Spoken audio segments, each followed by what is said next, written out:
السلام علیکم۔ یہ ایک اہم سوال آیا ہوا ہے کہ کیا آج کے آئی ٹی کی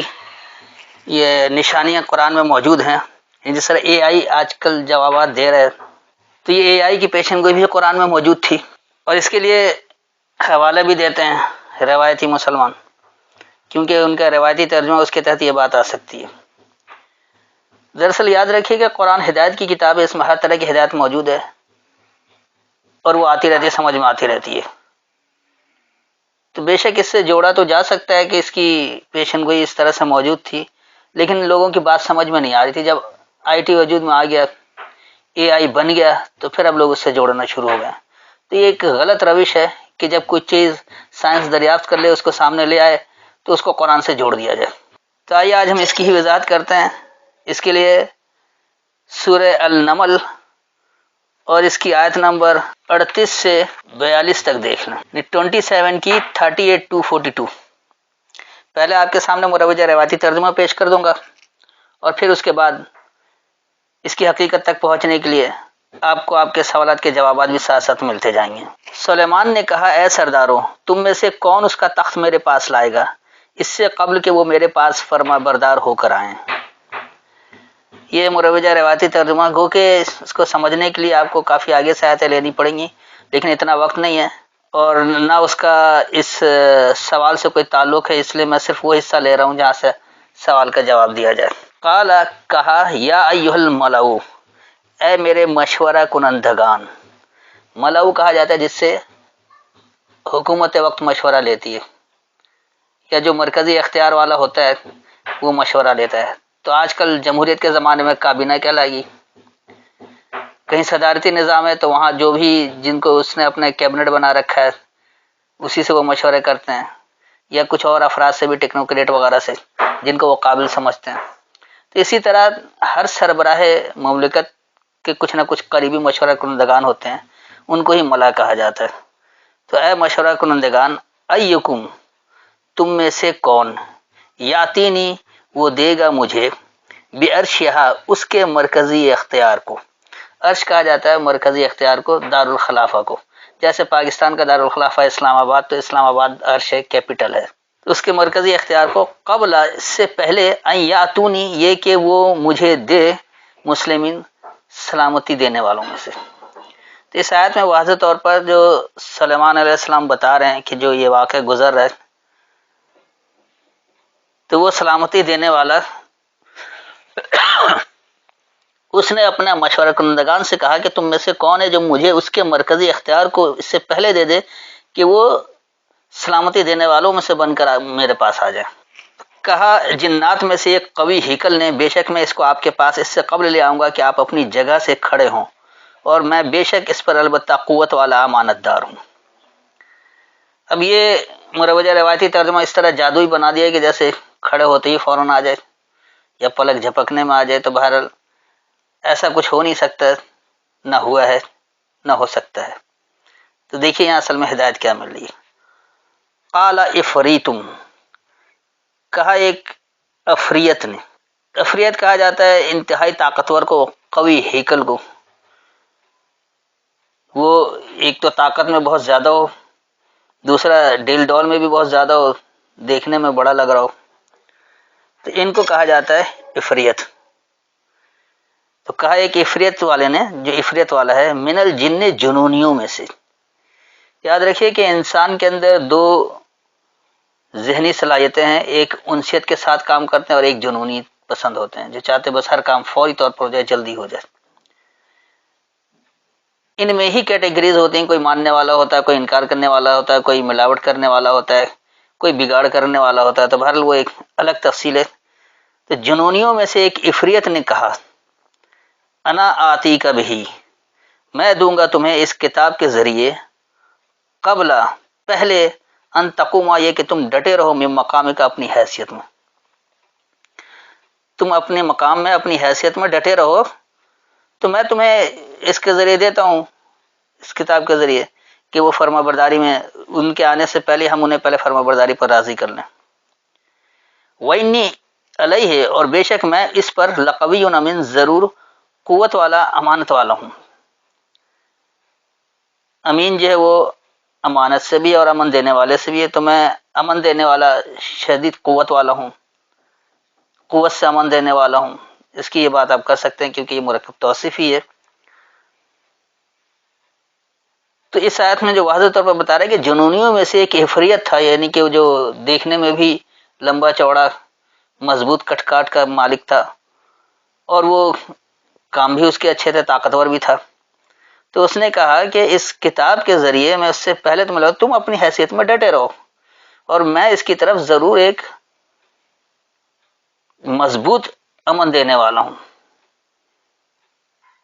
تو یقینی سی بات ہے، کوئی جادوگری کی بات نہیں ہو رہی، نہ کہتے ہوئے ہو رہا ہے، یہ مذاکرات کی بات ہو رہی کہ کس طرح سے کیا کچھ ہوگا۔ اس کے بعد آئیے آگے، اس شخص نے کہا جس کے پاس کتاب الہی کا علم تھا، میں اس کو تمہارے پاس اس سے قبل لے آؤں گا کہ تمہاری آنکھ پلک جھپکے۔ بس جب سلیمان نے اچانک اسے اپنے پاس رکھا ہوا دیکھا تو اس نے کہا یہ میرے رب کے فضل سے ہے تاکہ وہ مجھے آزمائے آیا میں شکر کرتا ہوں یا ناشکری کرتا ہوں، اور جس نے شکر کیا تو پس وہ اپنی ذات کے لیے شکر کرتا ہے، اور جس نے ناشکری کی تو بے شک میرا رب بے نیاز کرم کرنے والا ہے۔ اب دیکھیے اس روایتی ترجمے سے ایسا لگ رہا ہے کہ جس کے پاس کتاب الہی کا علم تھا اس نے کہا پلک جھپکنے میں لے آؤں گا، جیسے اس نے کوئی بڑا جادو سیکھ لیا۔ پلک جھپکنے میں خود اپنا کام لوگ نہیں کر پاتے ہیں۔ تو یہ سب کچھ کیا ہے؟ یہ یقینی سی بات ہے کہ ٹیکنالوجی کی بات نہیں ہو رہی کہ بٹن دبایا اور آ گیا، اس کی بات ہی نہیں ہے۔ یہ ہی کا صیغہ جو ہے کتاب کی طرف جا رہا ہے، اس لیے کہہ رہا ہے کہ قال الذی عنده علم من الکتاب، کہا اس نے اس کے پاس علم تھا الکتاب سے۔ الکتاب اللہ اپنی کتاب کو کہتا ہے، نہیں اللہ کی جو کتاب ہے اس کے ذریعے اس کے پاس علم تھا۔ تو اس نے کیا کہا، انا آتی کا بھی، میں دوں گا تمہیں اس کتاب کے ذریعے، قبل ان یرتد، پہلے یہ کہ وہ رد کرے، الی کا طرف کا، تمہاری طرف کسی بھی طرف سے۔ تو یہ کہہ رہا ہے کہ جو الکتاب کا علم رکھتا تھا اس نے کہا کہ میں اس کے مرکزی اختیار کو تمہارے سامنے سلامتی دینے پر پیش کر دوں گا، اس سے پہلے کہ وہ کسی بھی اطراف سے تمہیں رد کرے۔ فلما راہو، پس جب اسے دیکھا، مستقرن، ایک استقرار کی جگہ ہے، عندہ اس کے پاس،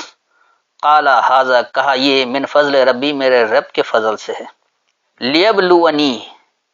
مجھے آزمانے کے لیے، اشکر ام اکفر، کیا میں قدر کرتا ہوں یا میں انکار کرتا ہوں۔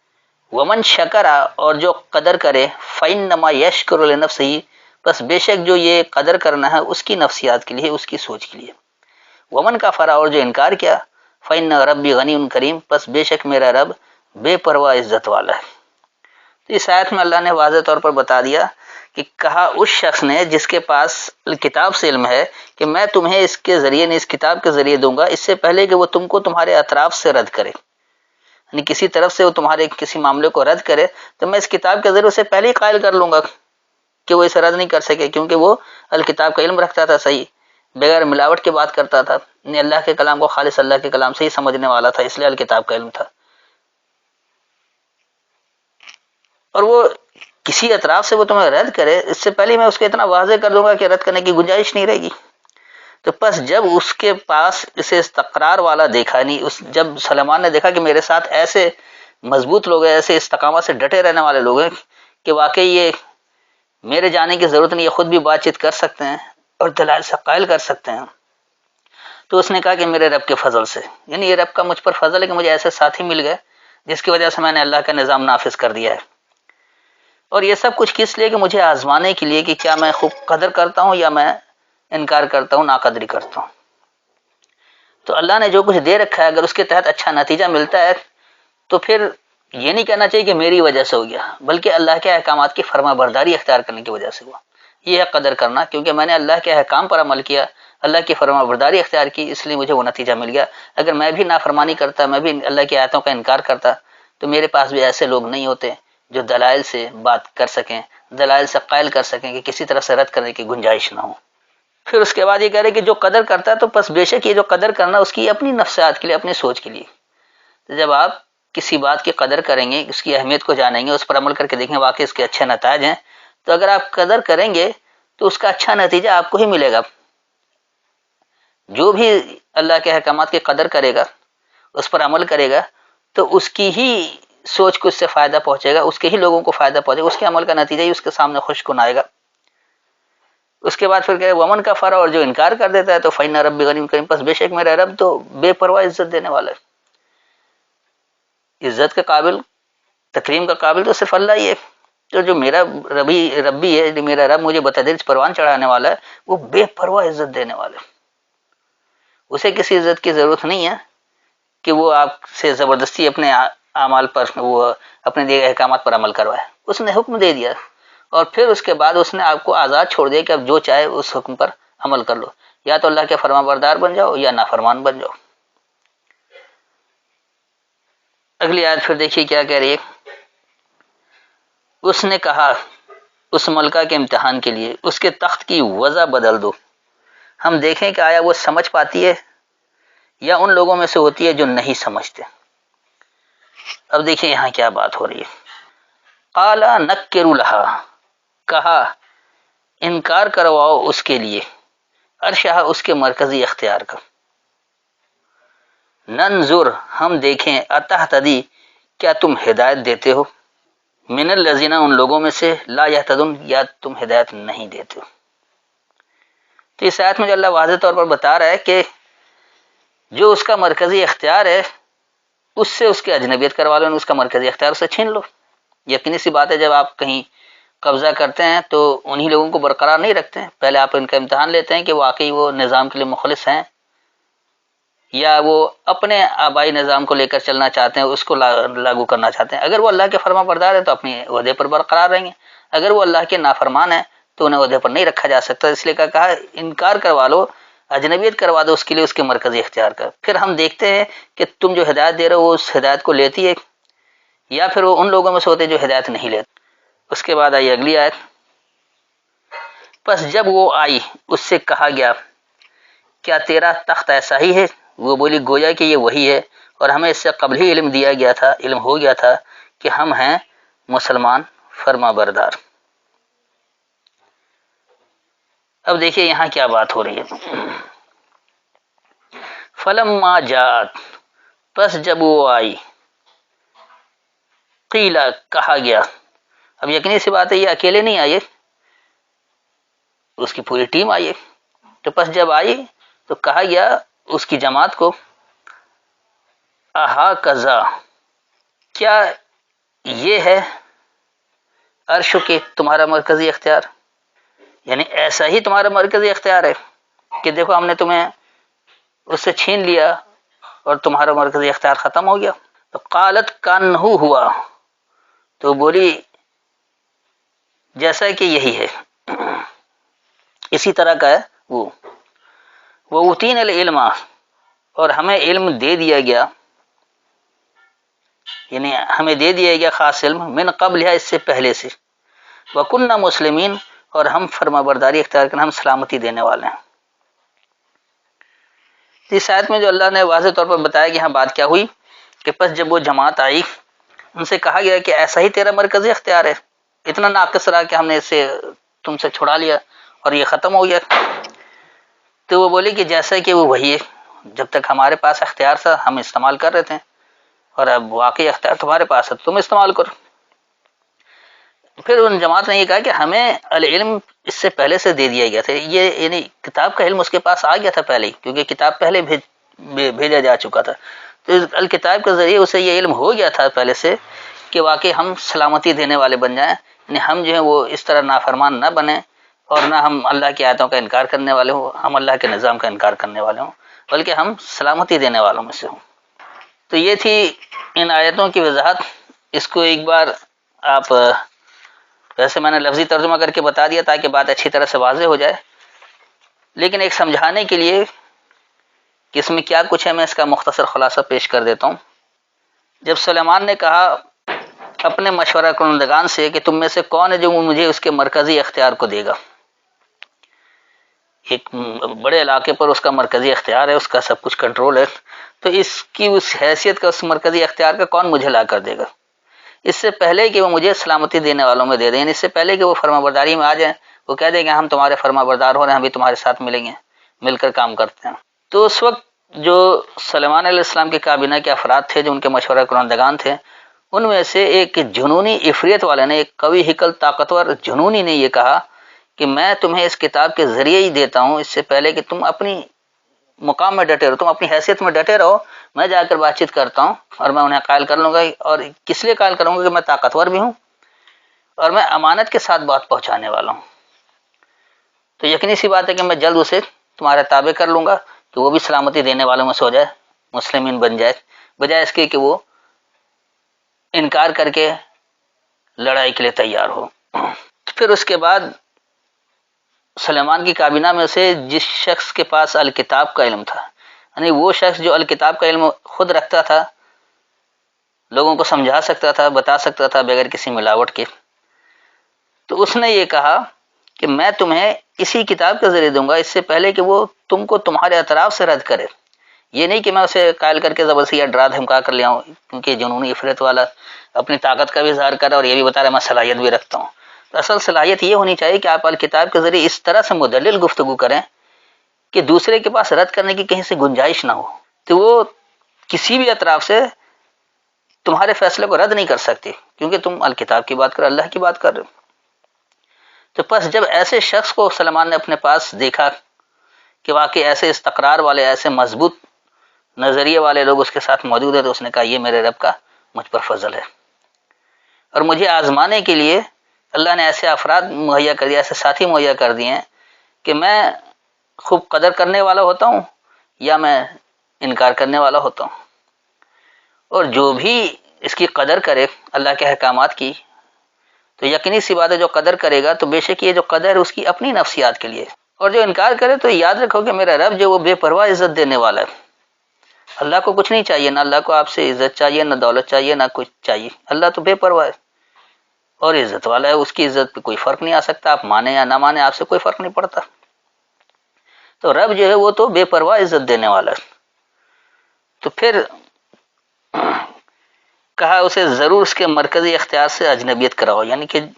اب یہ سلیمان نے حکم دیا کہ کیونکہ یہ لوگ اب تک نافرمان قوم ہیں، انہوں نے اللہ کی فرما برداری اختیار نہیں کی ہے، لہٰذا ان کے مرکزی اختیار کو ان سے چھین لیا جائے،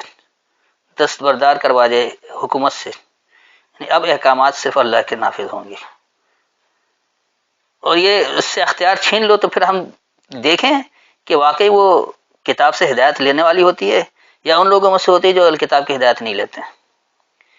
سلیمان اپنی فرما برداری نہیں کروا رہے ہیں، اللہ کی فرما برداری اختیار کروا رہے ہیں، اس لیے کہا کہ کیونکہ یہاں اللہ کا نظام نافذ ہے اور یہاں چل رہا ہے، تو تم بھی اس کی فرما برداری اختیار کر لو، تم بھی اسی ماتحتی میں آ جاؤ، تم بھی سلامتی دینے والے ہو جاؤ گے۔ اور ہم سب دلیل کے ساتھ بات کریں، بغیر دلیل کی کوئی بات ہی نہیں ہے، اگر کچھ اس میں وضاحت چاہیے تو وضاحت مل جائے گی۔ طریقہ کار یہی تھا، یہ کوئی جنگ نہیں ہوئی، نہ کوئی بمباری ہوئی، نہ امریکہ کی طرح دھمکی دے کر ڈرایا گیا کہ بس اس طرح میرے ساتھ ہو یا میرے ساتھ نہیں ہو، دلیل سے بات ہوئی، اس کے نتائج دکھائے کہ دیکھو یہ نتیجہ مل رہا ہے۔ تو یہ سب کچھ کرنے کے بعد پھر جب وہ جماعت پہنچی تو ان سے کہا گیا کہ کیا ایسا ہی تیرا مرکزی اختیار ہے؟ تو وہ بولی جیسا کہ وہ وہی ہے،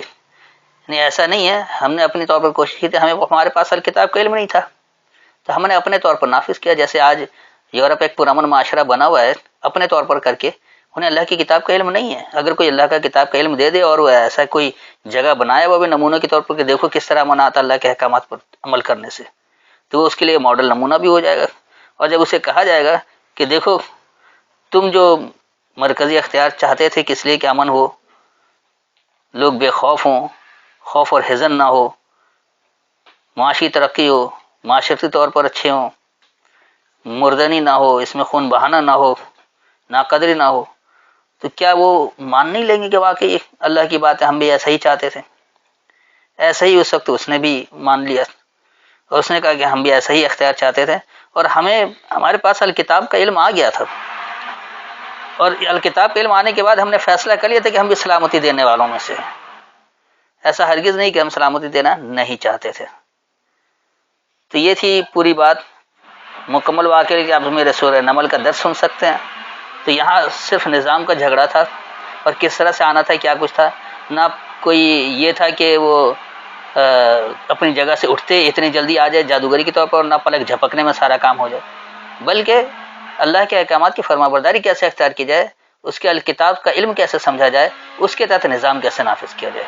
امید ہے مکمل وضاحت ہو گئی ہوگی، پھر بھی اگر کوئی تشنگی ہو، کوئی بات سمجھ میں نہ آئی ہو تو آیت کا حوالہ دے کر دوبارہ پوچھ سکتے ہیں۔ السلام علیکم۔